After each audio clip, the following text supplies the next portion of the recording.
Welcome to a journey where the biggest obstacle to your success, your happiness, and even your personal growth isn't out there.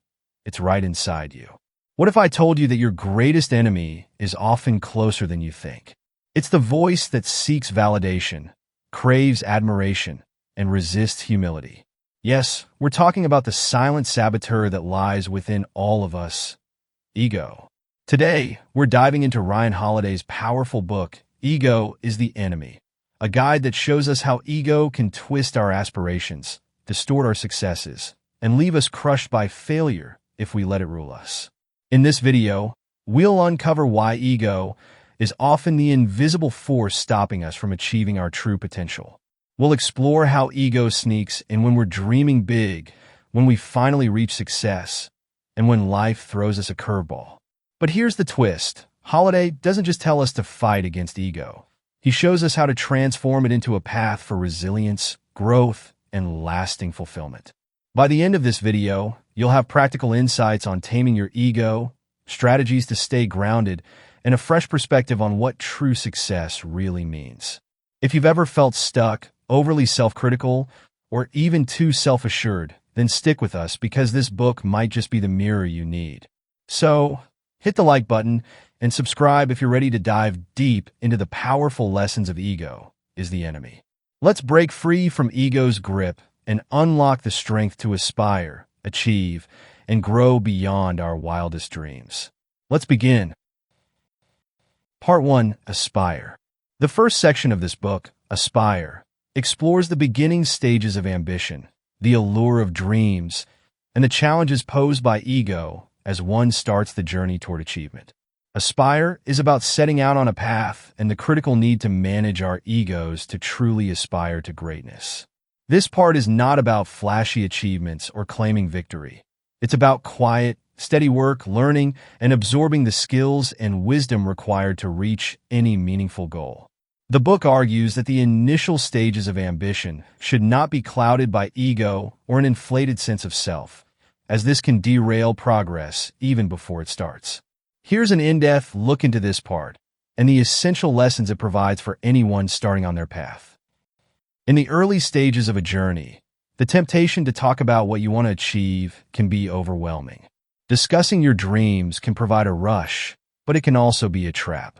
When we talk too much about what we plan to accomplish, it often gives us a false sense of progress and can make us complacent. Instead of putting energy into actually working toward our goals, we might fall into a cycle of constantly discussing them, satisfying our need for recognition, but doing little to move forward. This self-congratulatory talk can inflate the ego and dull our motivation to take meaningful action. What is required, then, is to embrace a quieter, action-focused approach where aspirations are driven by effort rather than empty words. Another key concept of this section is the importance of humility and the practice of learning as a continual process. The path to success is not about proving yourself to others or asserting superiority. Instead, it's about the ongoing willingness to be a student, to absorb knowledge, and to accept that you don't have all the answers. Maintaining a beginner's mindset allows us to stay open to new information and improve continuously. This mindset contrasts sharply with an ego-driven attitude, which makes us think we already know everything. Those with a strong ego may resist feedback or advice, seeing it as an affront to their supposed expertise. But true aspirants are those who actively seek out guidance, even if it means humbling themselves to accept the advice of others. Furthermore, the importance of persistence and hard work is emphasized. Rather than focusing on the accolades or admiration that may eventually come, individuals should concentrate solely on putting in the work. This shift in focus from the outcome to the process requires discipline and a deep understanding of what is actually within our control. External recognition is not. All we can control is the effort we put into our work day after day. It's easy to let the ego take over and crave immediate rewards. Yet this desire for validation only weakens resolve. In the early stages of ambition, energy is better directed toward building habits, skills, and resilience, all of which will be essential for future challenges. The gratification of recognition will come in its own time, but it should not be the driving force for what we do.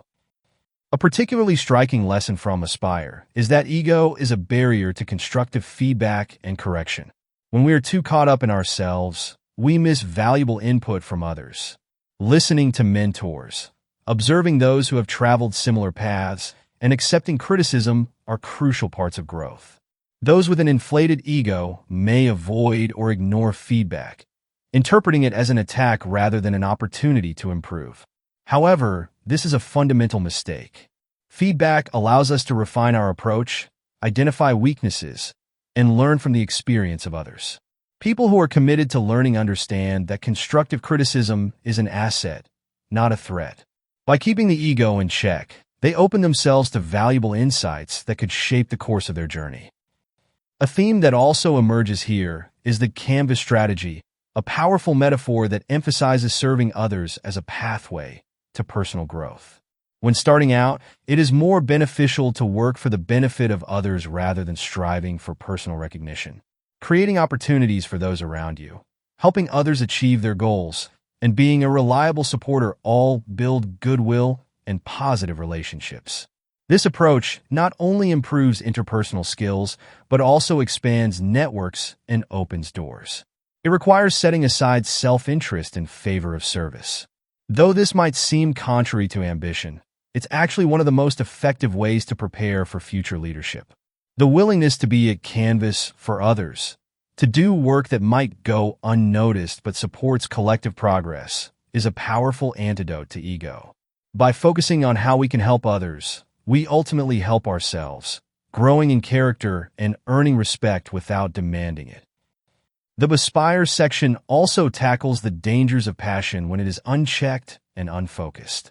Passion, though often celebrated, can sometimes be a hindrance. Without discipline, it can make us impulsive, leading us to pursue things hastily or recklessly. Uncontrolled passion may fuel ego, giving us the illusion that we're destined for success simply because we feel strongly about something. However, passion alone doesn't lead to results. Passion should be balanced with discipline, persistence, and a clear understanding of what it actually takes to achieve a goal. Those who temper their passion with patience and strategy are more likely to succeed than those who rush ahead fueled only by enthusiasm. A steady, patient approach is a hallmark of true aspiration, while an inflated ego often leads us to overestimate our capabilities. To aspire truly and effectively, it's also crucial to be wary of early pride. Early successes can easily lead to a sense of self-satisfaction that ultimately slows progress. When we start achieving small victories, the temptation to rest on our laurels and feel accomplished can be great. Yet, these early achievements are merely steps on a much longer path, and becoming complacent too soon is a mistake that many fall into. An ego driven by pride might begin to demand constant validation and attention, turning away from the deeper work needed for further progress. Humility, once again, is essential here. Recognizing that early wins are only part of the journey helps keep the ego in check and keeps focus on the bigger picture. Throughout Aspire, the theme of focusing on the journey over the destination is continually reinforced. It's about doing the work without seeking immediate results, attention, or acclaim. This principle runs counter to what our egos crave: recognition, admiration, and validation. The ego seeks to create a story, a narrative of success, often prematurely, while the reality of aspiration is more nuanced. It involves not only achieving, but enduring, learning, and evolving over time. The aspiration should be for growth and self-improvement rather than fleeting fame or glory. The real journey of ambition requires building a strong foundation, even if it goes unnoticed. In sum, Aspire emphasizes that the early stages of any endeavor require a careful balance of humility, perseverance, and learning. Ego has no place in these beginning steps. Real aspiration is about steady progress, learning from others, putting in the work, and being patient with the process. It is a quiet commitment to growth rather than a loud proclamation of intentions.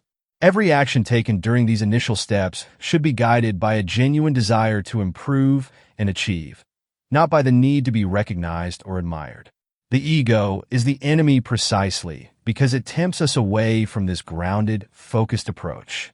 By recognizing and managing our egos early on, we give ourselves the best chance of success in the long run. In conclusion, Aspire teaches that the true starting point of any journey is to keep our eyes on the work ahead rather than on what we might achieve or what others may think. The journey of ambition is long, and to navigate it successfully, we must remain humble, dedicated, and focused on growth rather than on ego-driven rewards. True aspiration comes from a place of quiet strength, one that requires neither validation nor admiration, only the willingness to continue onward, regardless of whether anyone else is watching. Part 2. Success. In this book, Success is a section that addresses the challenges ego presents after we start experiencing some level of achievement. Success can be rewarding and fulfilling, but it also brings the risk of arrogance, complacency, and entitlement, all driven by ego. These pitfalls can derail further growth if left unchecked. This section explores the discipline and humility needed to stay grounded and avoid the common traps associated with success. It teaches that the pursuit of excellence isn't just about reaching success, but about managing it in a way that allows us to keep improving. One of the first ideas in Success is the importance of remaining a student even after we've achieved something significant. Success can create a false sense of mastery, convincing us that we've learned everything we need to know. This mindset leads to stagnation, as it makes us closed to new ideas, advice, or different approaches. A true commitment to excellence means that we should never stop learning, regardless of our accomplishments. Success should serve as a foundation for further learning rather than a signal to stop. Maintaining this student mindset helps us avoid arrogance and keeps us open to growth, while ego may lead us to believe that we're above learning from others. Another powerful theme is the danger of self-narratives, or telling yourself a story about who you are and what you've achieved. When we start believing in a grand story about ourselves, it becomes easy to feel entitled to special treatment or to think that we're somehow unique or immune to failure. Success can lure us into creating a mental story where we're the hero or visionary, blinding us to our own limitations. This mindset not only inflates our ego, but also puts us at risk of making poor decisions based on fantasy rather than reality. To combat this, it's crucial to remain grounded, viewing success as a temporary state rather than a definitive identity. Success should inspire continued effort rather than complacency. Another essential lesson is the need to avoid entitlement. When we reach a certain level of success, it's easy to fall into the trap of feeling that we deserve certain privileges or that others should defer to us. This entitlement leads to unhealthy expectations, which are rarely met and can create frustration and resentment. Entitlement damages relationships and alienates those who might have supported us on our journey. True achievement does not grant us special status. It should remind us that we were fortunate to reach this point. A mindset free from entitlement focuses on how we can continue to contribute and make a positive impact rather than demanding respect or special treatment. Managing oneself during success also involves acknowledging the fear and insecurity that often accompany achievement. Success can create anxiety about maintaining one's position, leading to defensive or controlling behavior. This is a form of ego, where instead of being open and adaptable, we feel the need to control everything. Such behavior limits creativity and stifles innovation, as we become too protective of our current status to risk trying anything new. The answer lies in letting go of this need to control every aspect of success and instead embracing uncertainty as part of the growth process. Recognizing that success doesn't have to be permanent allows us to remain flexible and open to change. A key concept here is to beware the disease of me, a term that describes how ego turns success into a self-centered pursuit. When we become obsessed with ourselves, our accomplishments, our image, our status, it becomes difficult to maintain genuine relationships with others. Success can make us inward-focused, leading to an inflated sense of self-importance that isolates us from those around us. This inward focus also makes us prone to jealousy and resentment when we see others succeeding. To counter this, we need to shift our attention outward, focusing on our goals rather than on ourselves. By doing so, we avoid the trap of ego-driven isolation and maintain a balanced, realistic view of our place in the world. Another lesson in success is the importance of avoiding a sense of invincibility. When we've achieved something significant, it's tempting to believe we're immune to mistakes. Success may encourage us to take reckless risks or ignore warning signs because we feel we can't fail. However, this sense of invincibility is often an illusion created by ego.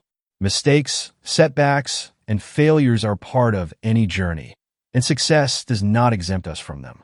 Instead of letting ego make us feel untouchable, we should stay aware of our vulnerability and approach new challenges with the same humility that helped us succeed in the first place. Another powerful idea here is the concept of maintaining sobriety in the face of success. Just as sobriety refers to avoiding intoxication, maintaining sobriety in success means resisting the intoxicating effects of praise, attention, and admiration. These elements can distort our view of ourselves, making us believe we're more important or capable than we truly are. This false sense of security can lead to poor decisions and a lack of caution. Keeping a sober perspective reminds us to see things as they truly are, not as ego wants us to see them. When we acknowledge that success is temporary and often circumstantial, we remain humble and better prepared for whatever comes next. A significant focus in this part is on self-control, as success can create strong temptations to indulge in the privileges it brings. Whether it's wealth, recognition, or influence, the rewards of success often present an opportunity to overindulge or abuse one's position. The ego craves attention and comfort, and without self-control, we risk falling into these traps and damaging the integrity that helped us succeed in the first place. Practicing restraint allows us to remain disciplined and focused on our purpose, rather than on superficial rewards. This self-discipline is crucial to sustaining long-term success, as it keeps us from being derailed by distractions and helps us avoid actions we may later regret. Maintaining relationships is another essential focus. Success can make us believe we don't need others or that we're somehow above them. However, the reality is that the relationships we build are often the foundation of our success. When we let ego make us dismissive or condescending, we damage those relationships and risk losing the support of others. True success means valuing the people who helped us along the way, recognizing their contributions, and continuing to nurture these connections. Showing gratitude and humility reminds us that success is rarely achieved alone. It is often a collective effort. Finally, this section emphasizes that the work is never truly finished. The trap of ego is to think that reaching one goal means we've arrived or that we're somehow complete. This mindset prevents further growth. Success should be viewed not as an endpoint, but as part of a larger, ongoing journey. By keeping the ego in check and remaining focused on future goals, we avoid becoming stagnant and continue to grow. The pursuit of excellence is endless, and success is just one part of that path, not its conclusion. In summary, the success section of ego is the enemy provides a guide for handling success with humility, discipline, and self-awareness. It highlights the importance of maintaining a learning mindset, avoiding entitlement, practicing self-control, nurturing relationships, and viewing success as part of a continuous journey rather than a final destination. By recognizing and managing ego in times of success, we set ourselves up for sustained growth and fulfillment, remaining true to our purpose rather than getting distracted by the trappings of achievement. The ultimate lesson is that success can be both a reward and a test, and how we handle it determines whether we will continue to grow or succumb to ego-driven complacency. Part 3. Failure. This section addresses the times when things don't go as planned, and how ego reacts to setbacks, losses, and disappointments. This part explores how ego amplifies failure, makes it personal, and turns it into a painful, shame-filled experience rather than a learning opportunity. This section encourages us to view failure as a chance for growth, to build resilience, and to ultimately strengthen ourselves against future challenges. Let's look at the core themes within this part and explore how they guide us to confront and grow from failure. First, there's the need to separate ego from failure. When we tie our self-worth or identity too closely to success, failure feels like a direct attack on who we are. Ego interprets a setback as proof that we are less capable, less intelligent, or less deserving, making it difficult to recover. However, if we learn to see failure as an event rather than an identity, it becomes much easier to analyze what went wrong without taking it personally. Ego makes us overly sensitive to criticism, fueling self-pity, bitterness, and sometimes even resentment toward others. A healthier approach is to view failure as a natural part of any endeavor, allowing us to step back, see the situation objectively, and learn from it without falling into despair. This part also delves into the importance of resilience and persistence. When we fail, ego often tempts us to give up, convincing us that the setback is definitive. This is especially true if we've grown too accustomed to success. In moments of failure, resilience is crucial. It's what keeps us going when the immediate rewards and recognition have disappeared. Ego is fragile, easily wounded by failure, while resilience is strong, enduring adversity without losing sight of the goal. By detaching from ego and focusing on resilience, we can approach failure as a temporary setback rather than an insurmountable obstacle. Persistence in the face of failure helps us remain committed to our purpose, as we're not distracted by the need to feel validated or admired. A major theme in failure is accepting responsibility without falling into self-blame. When things go wrong, ego tends to shift blame onto others or external factors, protecting our self-image by avoiding accountability. However, true growth requires us to take responsibility for our actions.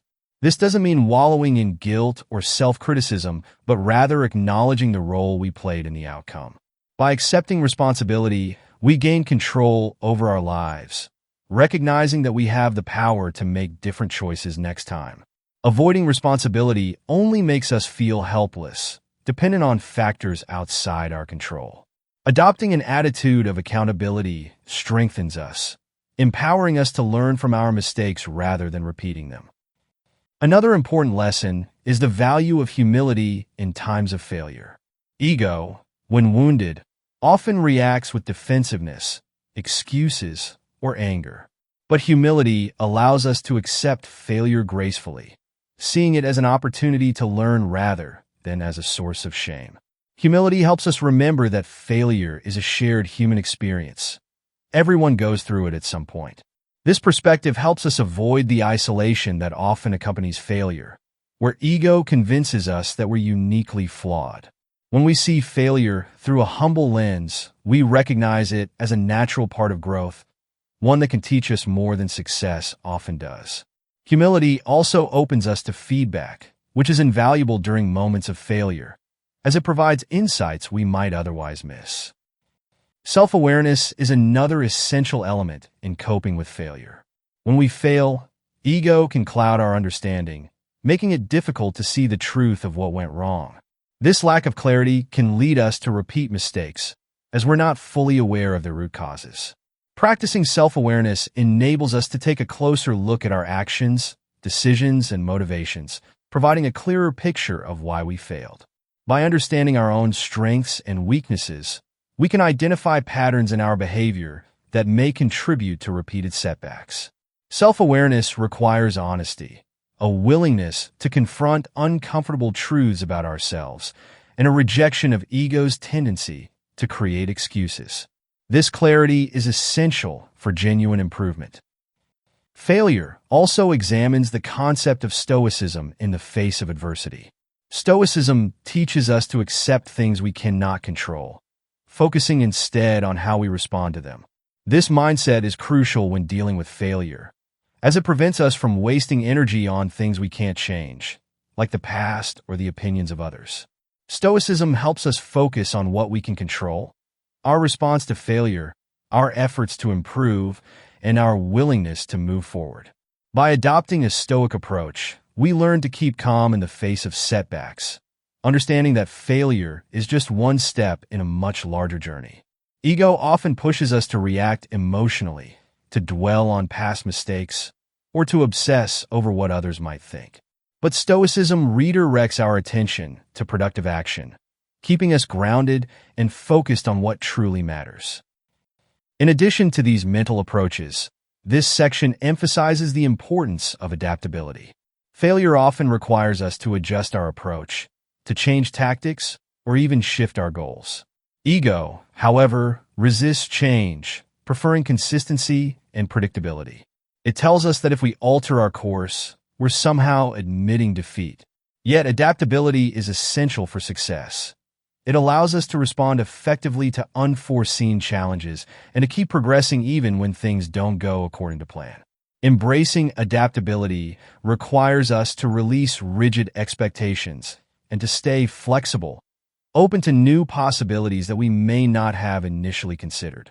This attitude allows us to see failure as a stepping stone, an opportunity to refine our strategies rather than a reason to abandon them. A related concept is the need to redefine success in the wake of failure. Ego tends to define success narrowly, often in terms of winning, recognition, or approval. When we fail to meet these standards, ego views it as a total loss. However, success can be redefined to include personal growth, resilience, and the lessons learned from setbacks. By broadening our definition of success, we reduce the power of failure to derail us, as we understand that every experience, even a negative one, can contribute to our overall journey. This redefinition helps us maintain perspective, reminding us that the true value lies not in the outcome, but in what we gain along the way. The section also discusses the danger of bitterness. When we fail, ego may turn our disappointment into resentment, leading us to blame others or to harbor grudges. This bitterness can become a destructive force, clouding our judgment and preventing us from moving forward. Bitterness consumes energy that could be directed toward positive action, trapping us in a cycle of negativity. To avoid bitterness, we need to forgive ourselves and others, to let go of the need for revenge or validation, and to focus on what lies ahead. By releasing bitterness, we free ourselves from the past and create space for new opportunities. Finally, failure reminds us of the importance of gratitude, even in difficult times. When faced with setbacks, it's easy to focus solely on what we've lost or on the pain of disappointment. But practicing gratitude helps shift our perspective, allowing us to see the good that remains in our lives. Gratitude fosters resilience, as it reminds us of our support systems, our skills, and our past successes. Ego often resists gratitude, preferring to focus on grievances. But by cultivating a grateful mindset, we strengthen our capacity to endure hardship with grace. Gratitude reminds us that failure is not the end. It's a chapter in a larger story filled with many other sources of fulfillment. In conclusion, the failure section of Ego is the Enemy provides a roadmap for turning setbacks into opportunities for growth. By managing our ego, we can approach failure with humility, resilience, and adaptability, seeing it as a teacher rather than an enemy. This approach involves accepting responsibility, embracing humility, practicing self-awareness, adopting stoicism, and remaining adaptable. It encourages us to redefine success, let go of bitterness, and cultivate gratitude, transforming failure from a source of shame into a powerful tool for self-improvement. In this way, failure becomes a stepping stone toward resilience, wisdom, and ultimately, a more meaningful journey forward. Conclusion. In this book, Ryan Holiday reveals a powerful truth. Ego isn't something we conquer once. It's a constant challenge, one that requires daily vigilance and humility. by guiding us through the phases of aspire, success, and failure. Holiday shows that the journey to a meaningful life isn't simply about achieving goals, climbing ladders, or avoiding setbacks.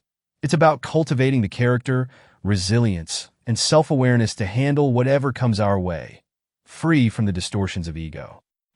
Through Aspire, we learn that ambition alone isn't enough. Unchecked ego can cloud our vision and sabotage us before we even begin. True aspiration requires humility, a willingness to learn, and a dedication to the process rather than the spotlight. It's not about what we want, but who we are becoming along the way. In success, we're reminded that reaching the top is only half the battle. Staying there with integrity and growth is what matters. Ego loves to take credit, inflate accomplishments, and make us complacent. Holiday warns us to be vigilant in success, to always remember the hard work and the support that got us there, and to stay humble no matter how high we climb. And finally, failure teaches us that setbacks don't define us. How we respond to them does. Ego turns failure into defeat, making us either spiral into self-pity or lash out in denial. Holiday encourages us to view failure as a teacher, as a chance to shed illusions and to grow in ways success never could. Through failure, we find resilience and clarity, building the strength to come back even stronger.